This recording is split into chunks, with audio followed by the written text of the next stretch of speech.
আমাদের এই দুনিয়ায় এখনো পর্যন্ত প্রায় 12 লক্ষ ধরনের প্রাণীর সন্ধান মিলেছে। তাদের মধ্যে বুদ্ধিমত্তায় সর্বোত্তম হলো মানুষ।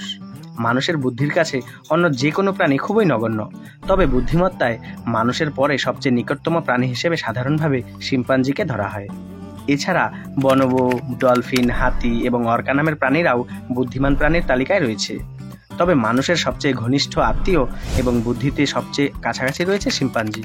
চিন্তা ভাবনা, ভাষার ব্যবহার, সামাজিক কৌশল প্রয়োগ এসব দিক থেকে তারা মানুষের পরেই স্থান পায়।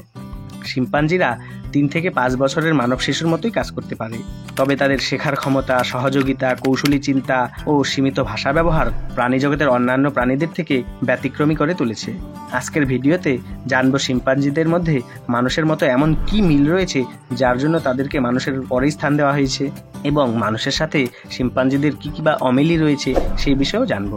ভিডিও ভালো লাগলে চ্যানেলটি সাবস্ক্রাইব করে পাশে থাকবেন প্লিজ। শিম্পাঞ্জির বৈশিষ্ট্যের মধ্যে প্রধান মিলগুলোর মধ্যে প্রথমত রয়েছে জেনেটিক নৈকট্য। মানুষ এবং শিম্পাঞ্জির ডিএনএর মধ্যে প্রায় 98.8% মিল রয়েছে। এই জেনেটিক নৈকট্য শুধু শারীরিক বৈশিষ্ট্যই নয়, মস্তিষ্কের গঠন এবং কার্যকারিতার ক্ষেত্রেও অনেক মিল দেখায়, যা তাদের বুদ্ধিমত্তার উচ্চ স্তরের একটি কারণ। দ্বিতীয়ত বলা যায় জটিল সমস্যা সমাধানের ক্ষমতা। শিম্পাঞ্জিরা বিভিন্ন জটিল সমস্যা সমাধান করতে পারে। তারা প্রায়শই নতুন পরিস্থিতিকে মানিয়ে নেয় এবং তাদের চারপাশে উপলব্ধ সম্পদ ব্যবহার করে অপ্রত্যাশিত সমস্যার সমাধানও খুঁজে বের করতে পারে। যেমন উঁচু গাছ থেকে ফল পাড়ার জন্য লাঠির ব্যবহার করে, বা শক্ত খাবার ভাঙার জন্য পাথর ব্যবহার করে। ভাবুন, মানুষ ছাড়া আর কোন প্রাণী এগুলো করতে সক্ষম হয়? তৃতীয়ত বলা যায় যন্ত্রপাতি তৈরি ও ব্যবহার। শিম্পাঞ্জিরা শুধু যন্ত্রপাতি ব্যবহারই করে না, তারা প্রয়োজন অনুযায়ী যন্ত্রপাতি তৈরিও করতে পারে। যেমন উইপোকা ধরার জন্য তারা গাছের ডালকে উপযুক্ত করে তৈরি করে। এটি তাদের উদ্ভাবনী ক্ষমতার একটি স্পষ্ট প্রমাণ। চতুর্থত বলা যায় সামাজিক বুদ্ধিমত্তা ও সংস্কৃতি। শিম্পাঞ্জিরা অত্যন্ত সামাজিক প্রাণী। তাদের সমাজে জটিল শ্রেণীবিন্যাস এবং যোগাযোগ ব্যবস্থা রয়েছে। তারা নিজেদের মধ্যে শক্তিশালী সামাজিক বন্ধন তৈরি করে, সহযোগিতা করে এবং একে অপরের কাছ থেকে নতুন জিনিস শেখে। এমনকি তাদের মধ্যে এক ধরনের সংস্কৃতি দেখা যায় যেখানে নির্দিষ্ট গোষ্ঠী নির্দিষ্ট আচরণ বা কৌশল গ্রহণ করে, যা প্রজন্ম থেকে প্রজন্মান্তরে সঞ্চালিত করে। এরপর বলা যায় শেখার ক্ষমতা এবং স্মৃতিশক্তি। শিম্পাঞ্জিরা দ্রুত নতুন জিনিস শিখতে পারে এবং তাদের স্মৃতিশক্তি অত্যন্ত প্রখর। তারা ব্যক্তি, স্থান এবং ঘটনার বিবরণ মনে রাখতে পারে।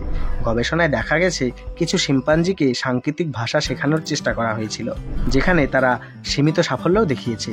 এরপর আবেগ ও সহানুভূতি।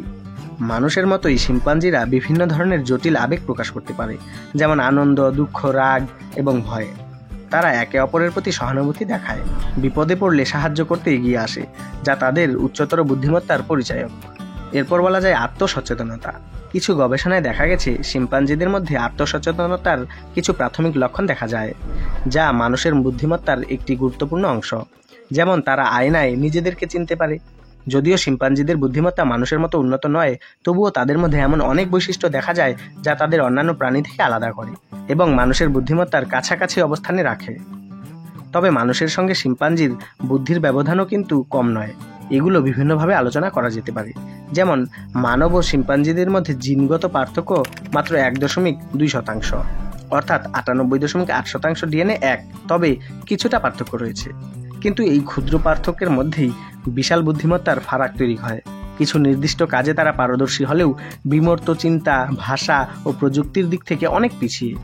মানুষের গড় আইকিউ স্কোর 90 থেকে 110, যেখানে একটি প্রশিক্ষিত শিম্পাঞ্জির আইকিউ মানবীয় স্কেলে 20 থেকে 25-এর মধ্যে থাকে। তবে এটি আনুষ্ঠানিক আইকিউ নয়, বরং তুলনামূলক মানদণ্ড হিসেব করা হয়েছে। অর্থাৎ অনুমান করে বলা যায় মানুষের থেকে শিম্পাঞ্জিদের আইকিউ 4 থেকে 5 গুণ কম। এখন বলতেই পারেন যে মানুষের সাথে শিম্পাঞ্জির কি করে একই স্কেলে আইকিউ নির্ধারণ করা হতে পারে? যেহেতু মানুষের সাথে শিম্পাঞ্জির তুলনা করছি, তাই মানুষের স্কেলেই তাদেরকে হিসেব করতে হবে। শারীরিক গঠনের দিকে দেখলে বলা যায় মানুষের প্রিফ্রন্টাল কর্টেক্স তুলনামূলকভাবে বড়, যা যুক্তি, নৈতিকতা ও পরিকল্পনার বড় ভূমিকা রাখে। তাছাড়া শিম্পাঞ্জির ব্রেনে যে পরিমাণ নিউরন রয়েছে তার থেকে অনেক বেশি পরিমাণ নিউরন রয়েছে মানুষের ব্রেনে। শিম্পাঞ্জির তুলনায় মানুষের হাতের আঙুলের আকার ও বৈশিষ্ট্য এতটাই সুবিধাজনক, যা মানুষকে সকল প্রাণীর থেকে উৎকৃষ্ট করে তুলেছে। এর পরের ভিডিওতে আমি আলোচনা করব যে মানুষের আঙুল কি করে মানুষকে এতটা উৎকৃষ্ট করে তুলেছে এবং মানুষ কিভাবে বিবর্তনের মাধ্যমে ধীরে ধীরে উন্নত হতে হতে বিজ্ঞান এবং প্রযুক্তিতে এতটা এগিয়ে গিয়েছে যা অন্য কোনো প্রাণী পারেনি। যাই হোক, আজকের ভিডিওটি যদি ভালো লাগে তাহলে ভিডিওতে একটি লাইক দিয়ে চ্যানেলটি সাবস্ক্রাইব করে পাশে থাকবেন আর শেয়ার করে অন্যান্য বন্ধুদের দেখার সুযোগ করে দেবেন। যে কোনো প্রশ্ন বা মতামত থাকলে কমেন্ট বক্সে অবশ্যই কমেন্ট করবেন। ধন্যবাদ।